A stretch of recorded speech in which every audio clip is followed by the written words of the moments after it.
My name is Bethany, and I'm going to show you really quick how to rehydrate your dehydrated sourdough starter. If you've already placed your order and received it, you have gotten your instructions and your packet with 10 grams of dehydrated Josie sourdough starter, which is Rising Joy's sourdough starter. Just simply dried out so you can rehydrate it. It can be saved for long periods of time. You're only going to need half of this to do your first set. This is going to be super simple. When you begin baking, you will definitely need a kitchen scale, but for this, you will not. You'll just need a glass jar. So I just used a mason jar for my first one. I do eventually transition it to a larger mason jar because you just need a bigger size, but for the first feeding, just a regular mason jar works just fine. You're gonna take your packet and you're going to pour only half of it in. So that's gonna be 5 grams of your sourdough starter. Now I've already pre-measured it just for the sake of this video, but you're gonna dump your sourdough starter in. You're going to take half a cup of water. You want room temperature water, not hot, and you don't want cold. The temperature of the water helps activate the bacteria in the starter to grow and become active. Now, because this is your first feeding, not much dissolving is going to happen right away, but just do a quick stir, and then you're going to add 3/4 of a cup of organic flour. I use organic bread flour, King Arthur's brand.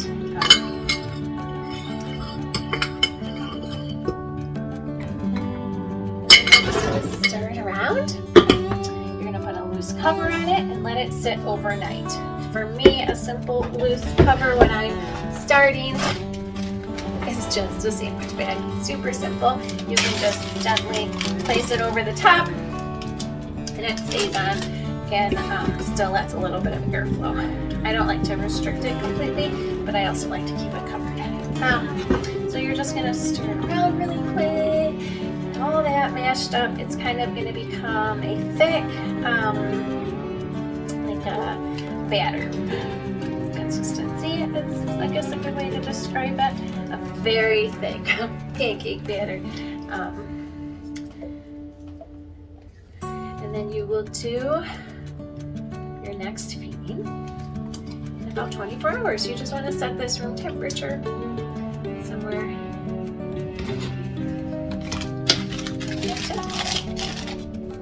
That's it. It's super simple. Okay, so on day 2 and up, you will be dumping out half of your sourdough starter that you have in your jar.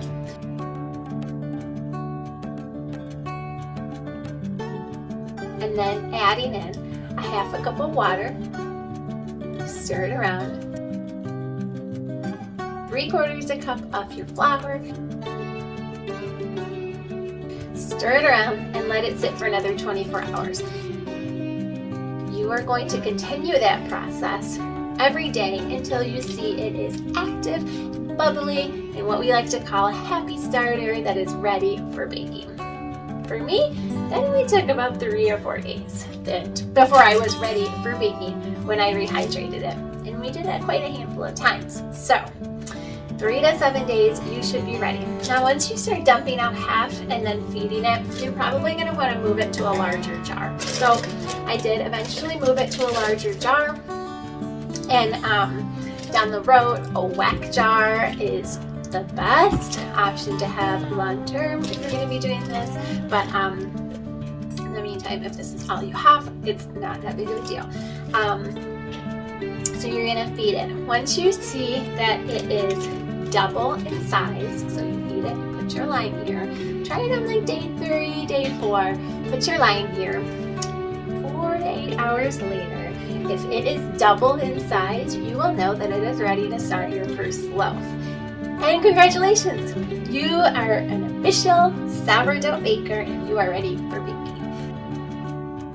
Stay tuned for more tips, tutorials, tricks, lessons, classes, and more from Rising Joy Sourdough. Happy baking!